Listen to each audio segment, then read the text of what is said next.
Olá, a paz do Senhor, que bom! Já estamos quase terminando o nosso trimestre e confesso que tenho aprendido muito com este trimestre. Deus tem falado grandemente em nossos corações e nós precisamos deixar que esta palavra transforme as nossas vidas. Para você que está aqui pela primeira vez, eu sou Jane Martins de Souza, sou professora, também sou superintendente de Escola Bíblica Dominical. E para mim é um prazer ter cada irmão, cada irmã aqui no meu canal todas as semanas. Quero agradecer cada comentário, cada feedback que os irmãos me deram a respeito do novo método que eu usei aqui. Os irmãos aprovaram, glória a Deus por isso. Então nós vamos continuar com esta metodologia para todas as nossas aulas. E todas as dicas que os irmãos tiverem, né?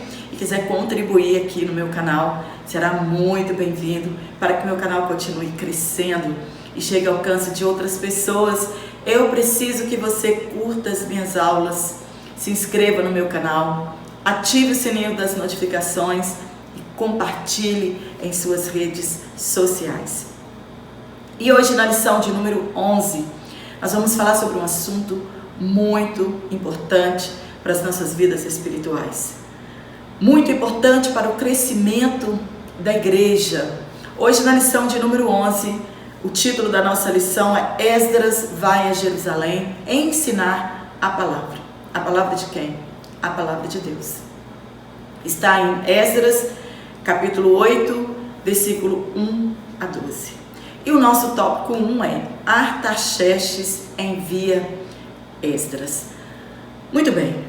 Antes de nós entrarmos de fato na nossa lição, nós vamos falar um pouquinho sobre Esdras. Eu vou deixar um card porque em uma outra lição eu falei muito sobre Esdras, sobre a história dele. E só para nós fazermos uma introdução desta lição, eu vou dar mais uma pincelada a respeito da vida dele.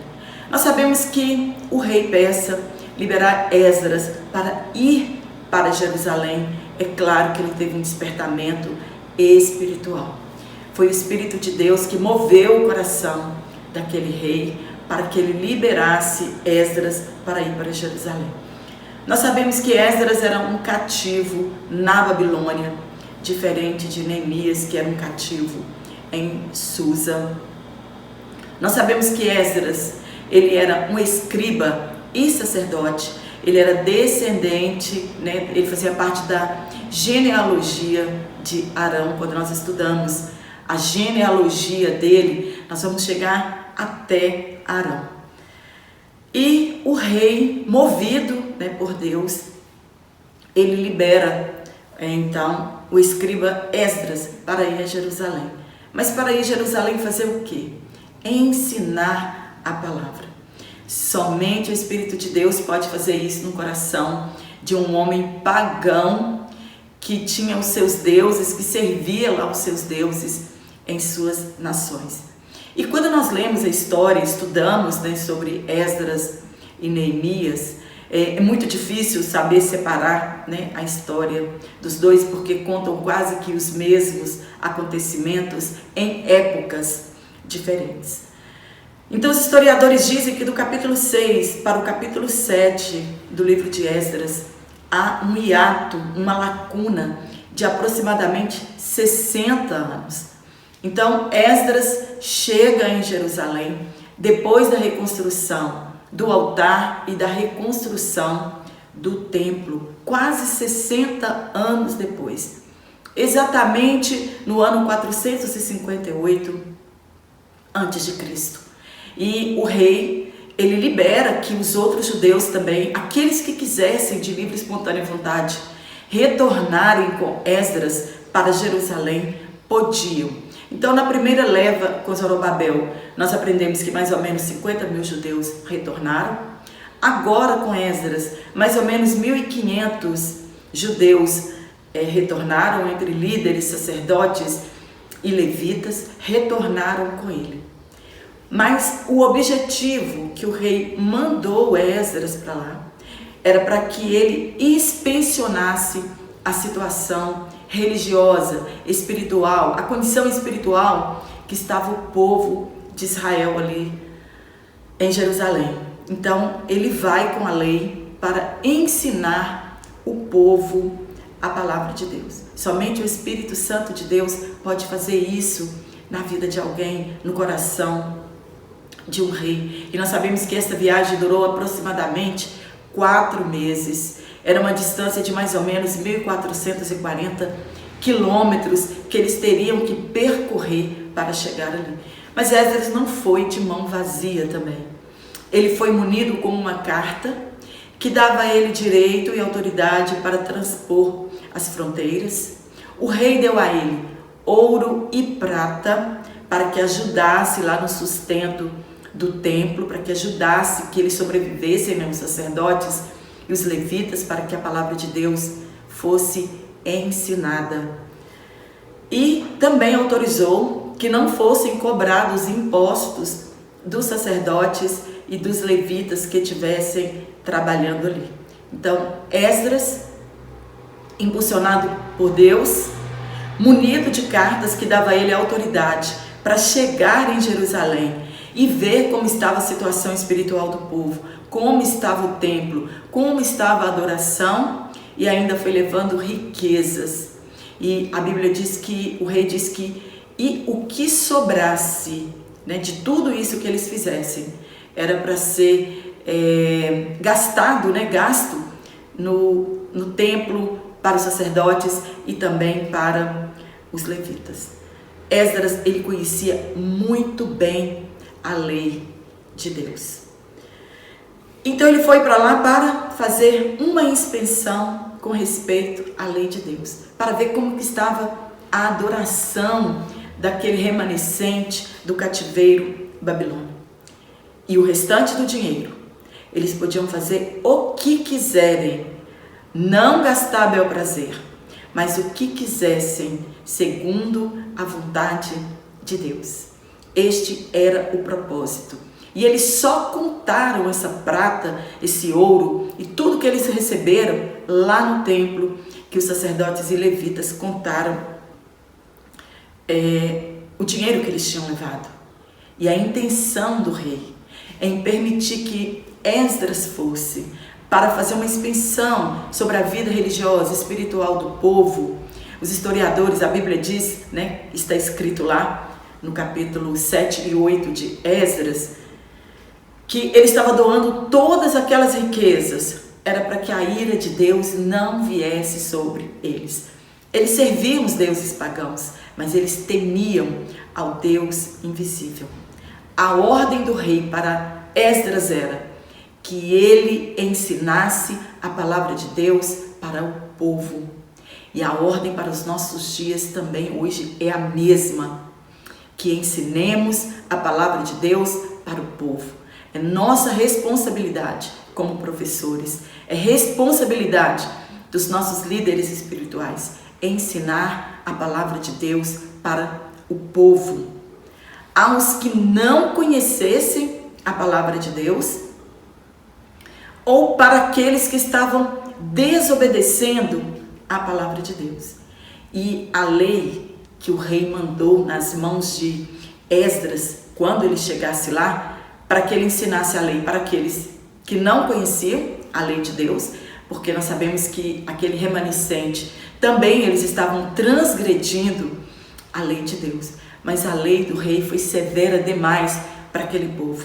Ele disse o seguinte: aqueles que desobedecessem a palavra de Deus, eles seriam punidos com a morte, com a prisão, com o exílio e o confisco de bens. Aqueles remanescentes seriam obrigados a obedecerem à lei de Deus, pois senão a pena seria pesada demais para aqueles que desobedecessem. E dos que trabalhassem no serviço do templo, não poderia ser cobrado impostos.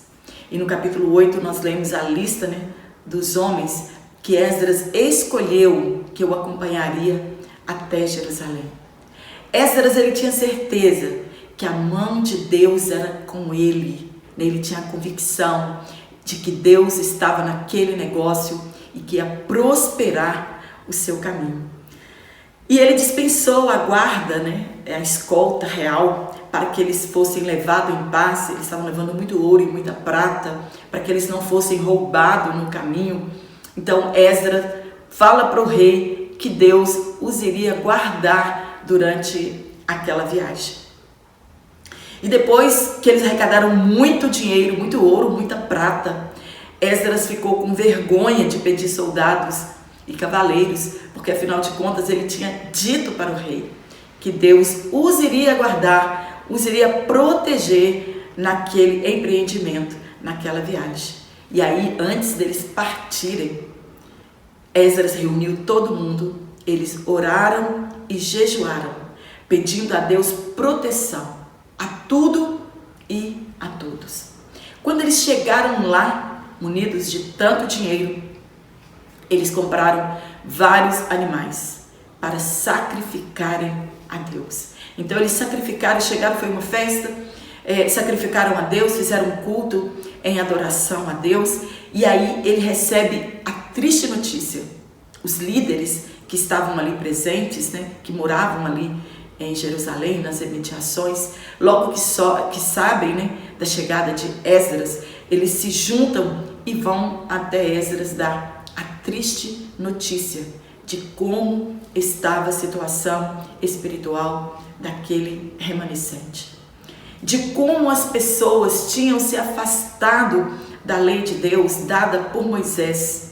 E Esdras então os confronta dizendo, abre aspas, mesmo depois de tudo que lhes tinha acontecido em consequências dos seus pecados, eles pereceram no deserto, ficaram vagando no deserto 40 anos. Depois que tomaram posse da cidade, da Canaã, a terra prometida por Deus, ainda eles continuaram pecando contra Deus. Foram levados ao exílio babilônico por 70 anos por causa do pecado deles. E Esdras então traz à tona tudo isso e diz, mesmo depois de tudo que aconteceu conosco, 70 anos de cativeiro babilônico, foi por causa das consequências dos nossos pecados que nós fomos exilados. Foi por causa das nossas más obras que nós fomos punidos por Deus e mesmo assim não aprenderam com o sofrimento.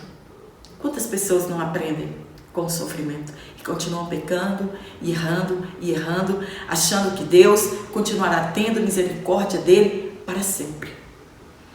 Mesmo Deus deixando o remanescente, eles ainda voltaram a quebrar as leis de Deus.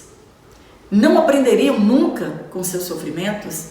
Estes eram os questionamentos de Esdras com aqueles líderes. Como puderam voltar a quebrar os mandamentos de Deus? O que vocês esperam que Deus faça mais com vocês para que vocês aprendam a obedecer às leis de Deus? O povo, inclusive os sacerdotes e levitas, não se separaram dos povos vizinhos. Não se separaram das práticas repugnantes dos povos vizinhos. Eles, os líderes, sacerdotes e seus filhos, se casaram com mulheres daqueles povos. E com eles se misturaram a descendência santa. E são os líderes, os oficiais que estão à frente nessa atitude infiel. Foi esse chamamento espiritual que Esdras fez para a liderança. E hoje não é diferente. A maioria dos líderes são infiéis e estão conduzindo o povo a serem infiéis ao Deus verdadeiro. Nós não somos muito diferentes. Às vezes nós encontramos as pessoas criticando, o povo judeu, mas nós não somos diferentes. Não aprendemos com os nossos erros, não aprendemos com os nossos sofrimentos e continuamos na prática do pecado. A maioria acredita que Deus os suportará por muito tempo se não retornarem à palavra de Deus. E, infelizmente, os líderes religiosos da atualidade, eles abrem caminho para que as pessoas errem. Estão alargando as portas, alargando o caminho, fazendo com que as pessoas sejam infiéis aos mandamentos de Cristo. Pois nós estamos fazendo exatamente o que desagrada a Deus. Exatamente o que contraria a palavra de Deus. Hoje é necessário um retorno à palavra de Deus. A palavra de Deus, ela precisa ser pregada, né? Voltar a pregar a palavra de Deus em nossos púlpitos, em nossas escolas bíblicas, em nossos seminários, em nossos cultos ao ar livre, nos cultos de terça, de quinta, de quarta, de domingo, de segunda, não importa. A palavra de Deus, ela precisa ser ensinada pelas pessoas, porque senão Deus cobrará daqueles que estão na liderança, né? Receberam a incumbência por parte do Espírito Santo para ensinar a palavra. Assim como Esdras foi levantado por Deus, hoje pessoas precisam ser levantadas por Deus para trazerem o povo ao retorno da palavra de Deus. Se nós queremos avivamento, se nós queremos santidade, se nós queremos despertamento espiritual, é necessário um retorno à palavra de Deus. Não existe avivamento sem palavra de Deus. Não existe santificação sem a palavra de Deus. Então nós precisamos de um retorno urgente à palavra de Deus, porque somente ela tem autoridade para fazer isso. Somente ela é o único livro que nos ensina o caminho e a forma da verdadeira adoração, da verdadeira forma de nós agradarmos a Deus. E isso tudo com a ajuda do Espírito Santo de Deus. No tópico 2, Esdras ensina a palavra de Deus. Ele era escriba e sacerdote. Nós podemos dizer que Esdras era um doutor da lei de Deus. Ele sabia mesmo a fundo. E o objetivo dele ali não era reconstrução material, era reconstrução espiritual. Ele foi fazer uma inspeção de como o povo estava. E ele então cumpriu a ordem que ele recebeu. Ensinar o povo a palavra de Deus e trazê-los de novo à obediência à palavra de Deus. O mundo sem a palavra de Deus seria um mundo tenebroso. Naquele tempo, a palavra de Deus era transmitida às gerações oralmente, né? Os pais ensinavam os filhos oralmente, andando, sentado, comendo, deitado. Os pais faziam essa transição da palavra de Deus. O Pentateuco, ele tinha sido escrito por Moisés, mas não eram todas as pessoas que tinham acesso a esta palavra, a esta lei. Era dever do rei ter uma cópia junto com ele, para que ele não desviasse da palavra de Deus. E quem tinha posse da lei de Deus era apenas os sacerdotes e levitas. Então o povo, eles iam para ouvir. Primeiro que era muito difícil, né, fazer cópias, não é como hoje, você faz milhares de cópias em um mesmo dia. Então naquele tempo precisava de copistas, né, para manter a cópia. Por isso nós encontramos muitos erros. Não é erro da palavra de Deus, mas erro dos copistas. Quando nós vamos copiar um texto, nós copiamos 2 vezes, saltamos uma frase, saltamos uma palavra, saltamos um parágrafo. Então muita coisa é erro de copista. E eles não tinham acesso fácil à palavra de Deus como nós temos. Era só os sacerdotes e os reis. E esta palavra, essa Torá, ela era lida de 7 em 7 anos no cancelamento das dívidas durante a festa das cabanas. Era o único tempo em que esta palavra ela era lida. Depois, nós encontramos a leitura da palavra de Deus sendo feita no templo e também nas sinagogas, onde Jesus ensinava a palavra de Deus.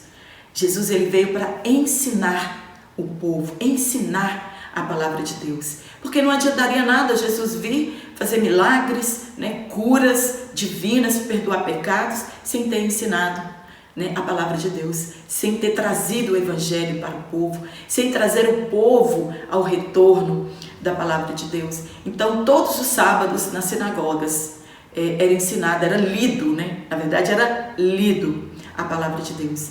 E Jesus e os apóstolos todas as semanas disputavam com os judeus a palavra de Deus. Foi a autoridade do livro de Moisés que possibilitou a mudança exigida no coração dos israelitas. Somente a palavra de Deus tem autoridade para mudar o nosso comportamento.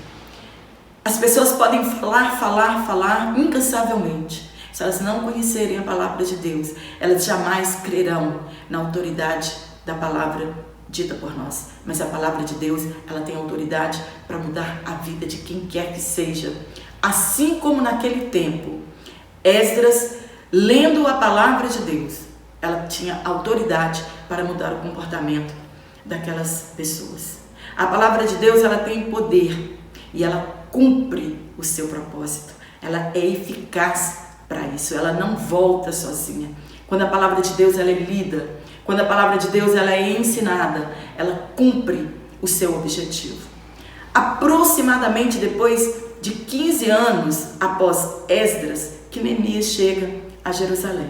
E juntos fazem a reforma com o povo e os trazem ao retorno da palavra de Deus.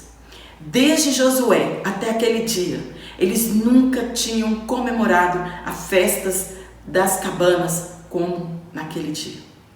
O povo se juntou na praça, em frente à porta das águas. Por que era assim chamada? Porque ela conduzia ao principal reservatório de água de Jerusalém. E também, esta mesma porta, ela simboliza a palavra de Deus. E o maravilhoso foi que o povo é quem pediu para que lessem a palavra de Deus.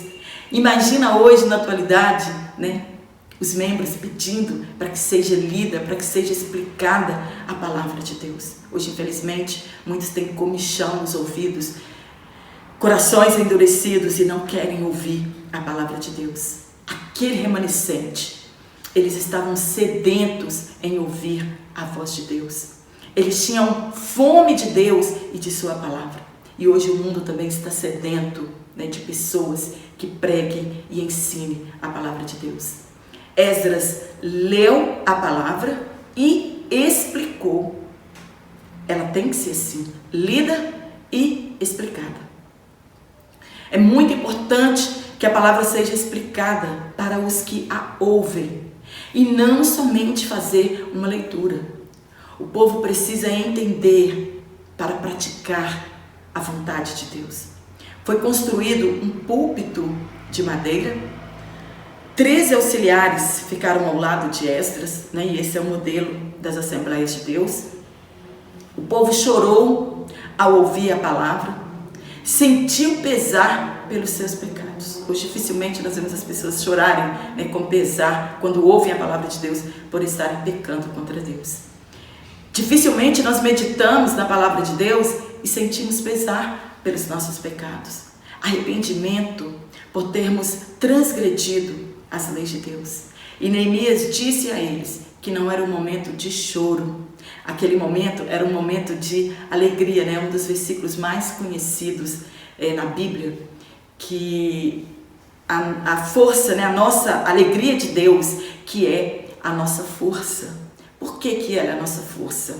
Porque esta alegria, que é uma virtude do fruto do Espírito, é que nos fortalece em meio às tribulações, em meio às decepções, em meio às angústias, em meio às lutas. Nós podemos estar vivendo qual tempestade for, nós estamos alegres com o nosso Deus, sabendo que um dia Ele se levantará ao nosso favor. E era isso que Neemias e Esdras estavam dizendo para o povo naquele dia. Hoje não é momento de tristeza, Foi uma oportunidade que Deus tinha dado para eles, então era motivo de alegria, porque em meio ao sofrimento que eles estavam vivendo, Deus era com eles. E Esdras então diz: deixe para vocês chorar no dia geral da expiação, porque aquele dia era dia de festejar, era dia de celebração.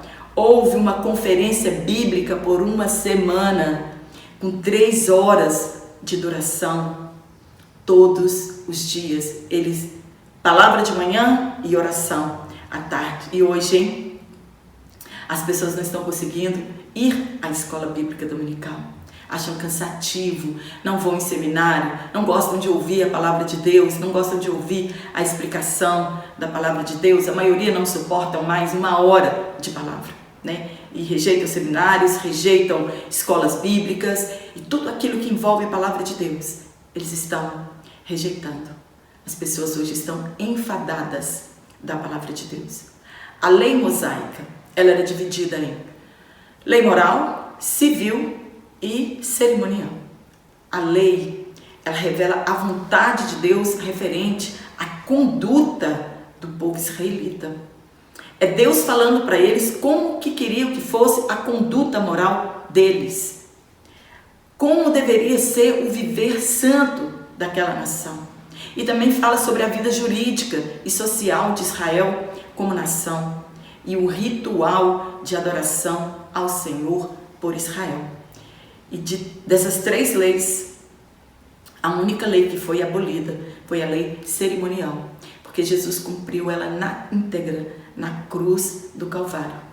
Quando ele se entregou por nós na cruz, ele fez um sacrifício geral por toda a humanidade e por toda a vida.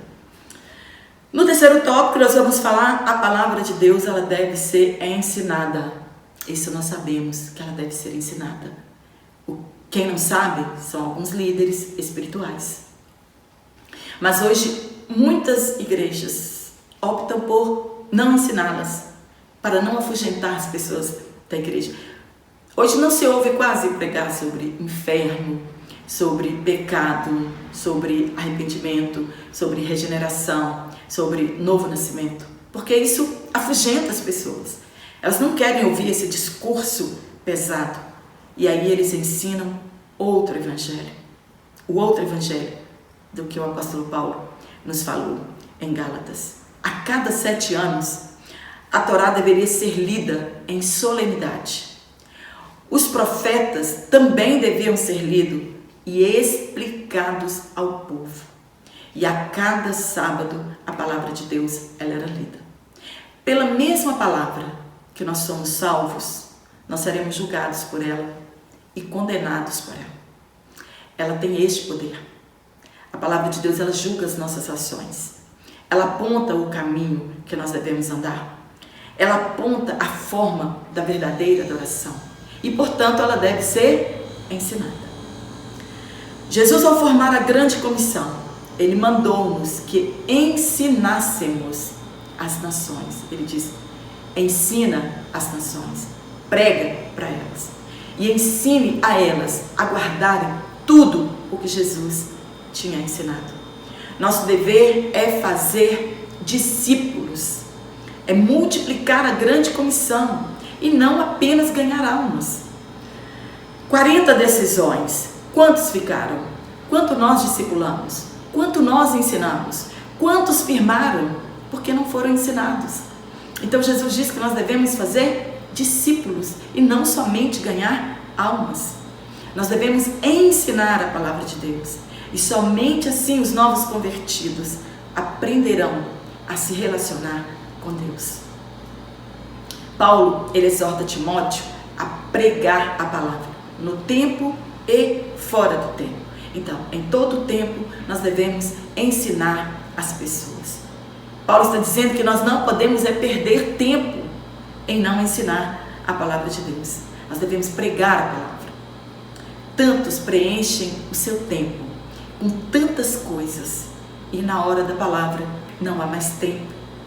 Preenchem os cultos com louvores, cantam demais em um culto. Enche a igreja, o horário da adoração, de avisos. E aí restam apenas poucos minutos para a explanação da palavra de Deus. E o pior de tudo, no finalzinho dos últimos minutos do culto, o pregador fica preocupado em fazer nesses últimos minutos que lhe restam, que a igreja pule, cante, chore, entre em êxtase, sem se preocupar primeiro em ensinar a palavra de Deus. Eles se esquecem, na verdade, de que quem transforma a vida das pessoas é a palavra de Deus. Não é um culto maravilhoso, É quando nós ensinamos a palavra de Deus, é que vidas são transformadas. A palavra de Deus, ela nos confronta. É ela que nos faz conhecer a vontade de Deus. É ela que abre os nossos olhos espirituais. É ela que nos dá discernimento entre o certo e o errado. O bom obreiro e o bom professor nutre a igreja com a palavra. Nós não somos o corpo de Cristo? Como o nosso corpo físico, ele precisa ser alimentado, ele precisa de vitamina A, B, C, D, nosso corpo físico precisa de alimento material. Também a igreja, como corpo espiritual, ela precisa de todas as vitaminas, ela precisa de alimento espiritual. E nós só alimentamos este corpo espiritual com a palavra de Deus. Então o corpo de Cristo, ele precisa ser nutrido, para que seja fortalecida a nossa fé, para que seja fortalecida a nossa esperança. É através dela que nós conhecemos Deus e a sua vontade, que é boa, perfeita e agradável. Como serão dissipadas as heresias e pelejas no nosso meio, se a palavra não for ensinada? Uma igreja onde não é ensinada a palavra de Deus, ela adoece. Ela tem guarida para os falsos profetas. Ensinar a palavra é um dom dado pelo Espírito Santo. E ele deve ser usado com sabedoria. E é uma responsabilidade muito grande. Devemos buscar orientação divina, buscar orientação do Espírito Santo. Se não buscarmos de Deus, nós podemos ensinar heresias, falsas doutrinas e conduzir as pessoas ao erro. E isso nós não queremos. O último tópico de número 4, resultado do ensino da palavra de Deus. O resultado é o melhor possível. Assim como foi na vida daquele remanescente, também é hoje na atualidade. Quando a palavra de Deus ela é ensinada, vidas são transformadas. Uma pessoa que não ouve a palavra de Deus, dificilmente terá temor de Deus. Crentes que não frequentam escolas bíblicas são crentes fracos e anêmicos. A maioria das disciplinas e exclusões são de pessoas que não frequentam a escola bíblica dominical. São de pessoas que não têm o hábito de ouvir a palavra de Deus e muito menos medita nela. O povo israelita era convocado por Deus para ouvir a palavra, para que isso gerasse temor e fé na vida deles. Se nós não conhecemos a palavra, como nós vamos temer a Deus? Em Neemias, nós encontramos o povo confessando os seus pecados. Como saberemos se estamos errando o alvo, se não lemos as Escrituras, que é o poder de Deus para a salvação dos que creem? A palavra de Deus tem o poder de salvar as pessoas, de convencê-las do seu erro. Quando nós somos ensinados, aos poucos, nós vamos nos transformando em cidadãos do céu. Nossa conduta muda, nosso caráter ele é mudado. Tudo em nós é transformado por intermédio da palavra de Deus, não pela imposição da nossa liderança, mas é pelo quanto nós conhecemos a palavra de Deus, é que a nossa vida vai sendo transformada. Não tem como lermos a Bíblia e continuarmos sendo o mesmo velho homem, com a mesma velha natureza e não haver nenhuma transformação em nossas vidas. A transformação, ela começa de dentro para fora. Quando nós vamos lendo as Escrituras Sagradas, nós vamos sendo convencidos pelo Espírito Santo de Deus dos nossos pecados. E aí o nosso interior começa a mudar. Isso é externa, para o nosso exterior. E aí vem o desejo da santificação, o desejo de agradarmos a Deus, de sermos separados do pecado. Tudo isso a palavra de Deus tem o poder de fazer. Ela nos constrange a mudar. Ela nos constrange a sermos diferentes. Pecado em nossas vidas, ele deve ser um acidente de percurso. e não uma prática diária em nossas vidas. Paulo, ele nos exortou dizendo: quem mentia, não minta mais. Quem roubava, não roube mais. Quem era infiel nos tratos, não seja mais infiel. Não se apodere daquilo que não te pertence. Compre e pague. Fuja da imoralidade. O novo crente não vive uma vida de prostituição. Não dê falso testemunho. Não faça acepção de pessoas. Seja humilde. Conheça as riquezas que nós temos em Cristo. Cresça espiritualmente. Não seja mais um menino inconstante. Tudo isso nós vamos lendo. E a palavra de Deus vai mudando as nossas vidas. Somente a palavra de Deus pode mudar nosso viver, nossa conduta. Zaqueu, depois de Cristo entrar em sua casa, tanto sua casa literal, como a sua casa como o templo, o tabernáculo do Espírito Santo, ele não quis mais ser o mesmo. Ele quis devolver o que ele roubou, o que ele defraudou às pessoas. Se não houve nenhuma mudança em sua vida, você ainda não conhece a palavra de Deus. Ela muda a direção de nossas vidas, porque ela é apta para ensinar, para exortar e redarguir. Ela penetra no mais profundo do nosso ser e faz uma divisão que nada e nem ninguém nesse mundo pode fazer. Ela faz uma divisão entre a nossa alma e o nosso espírito. Ela sonda os nossos pensamentos. E somente o Espírito pode fazer isso em nossas vidas. Ela não volta vazia. E ela é viva e eficaz. Ela muda a vida das pessoas. A palavra de Deus, ela é a mesma. E ela alcança o seu objetivo, que é de transformar vidas. Ela tem o poder de salvar as pessoas. Um judeu com 12 anos, na sua fase de transição, ele faz o seu bar mitzvah, que é uma cerimônia religiosa deles, que o insere como um membro maduro na comunidade judaica. Ele já conhece toda a Torá, ele já conhece os livros proféticos e poéticos, eles já cantam os salmos de cor, eles seguem a instrução de Deuteronômio, a risca, e a criança é instruída na lei de Deus. Não é memorizar trechos bíblicos, sim que a palavra de Deus deve fazer na nossa vida. Os ensinos, eles precisam renovar os nossos valores, nossas atitudes e os nossos caminhos.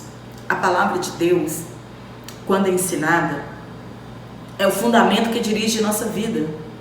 E por ela, nós pautamos as nossas ações. Isso ainda não estava arraigado na vida dos judeus remanescentes. Então a palavra de Deus precisava ser ensinada para eles. Eles tinham se distanciado da palavra de Deus, né? Mesmo depois do exílio, eles se afastaram da palavra de Deus. Eles esqueciam-se facilmente das leis de Deus. E nós, se não meditarmos na palavra de Deus, também não esqueceremos, disso. Nosso objetivo deve ser o de ensinar a verdade. Paulo escreveu a Timóteo advertindo que ensinasse essa doutrina, e o objetivo não era o conhecimento intelectual, era que fosse produzido na vida das pessoas a fé, conhecimento e santidade.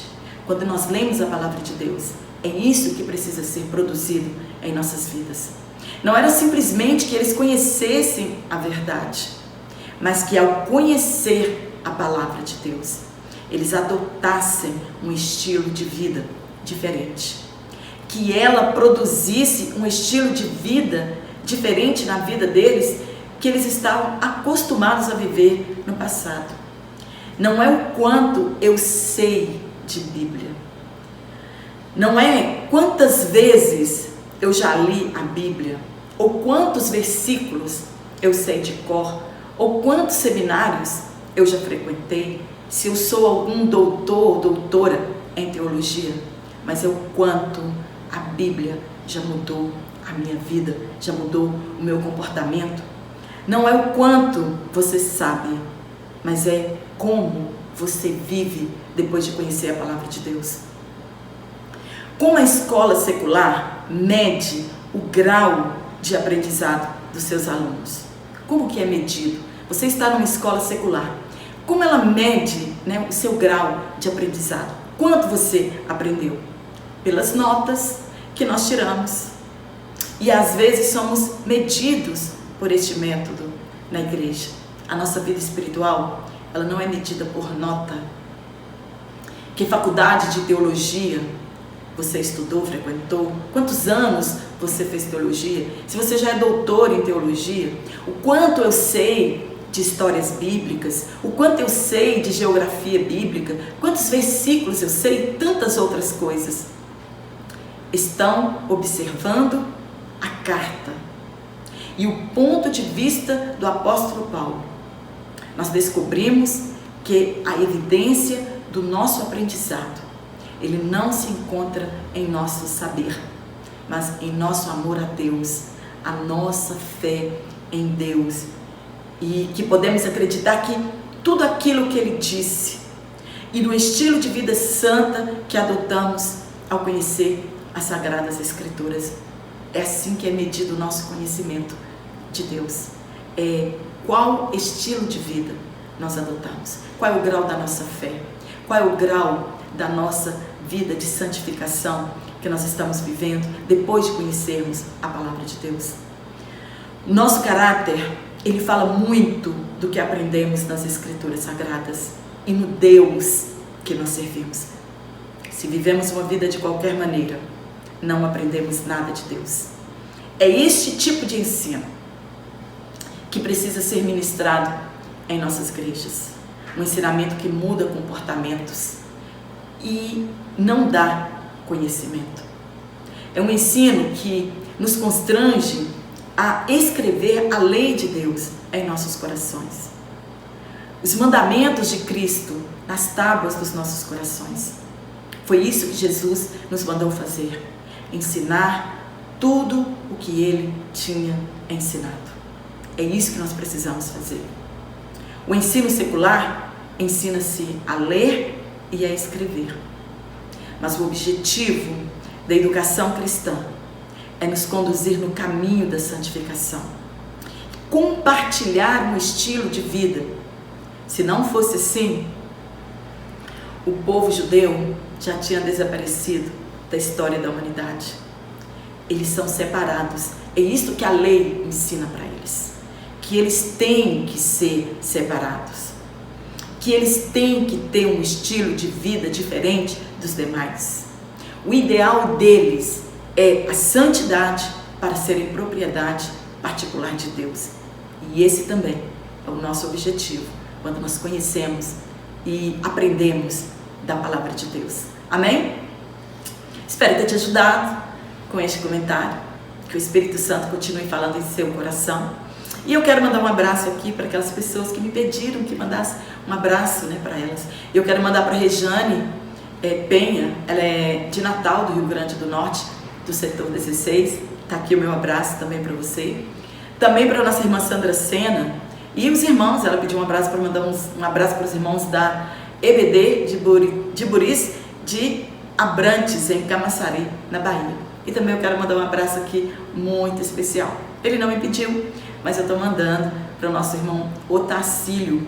Ele tem 93 anos, irmão Otacílio. Um abraço. Que Deus continue te abençoando. Eu fiquei muito feliz e grata a Deus por ancião estar aqui, ouvindo as minhas aulas, sedento de ouvir a palavra de Deus e ainda frutificando, né? Recebendo a promessa de Deus que os velhos ainda frutificariam. O irmão está aí dando frutos para a glória de Deus. Então fica aqui o meu abraço para todos os irmãos. Que Deus continue te abençoando grandemente. E eu te aguardo aqui na nossa próxima aula, se Deus assim nos permitir então.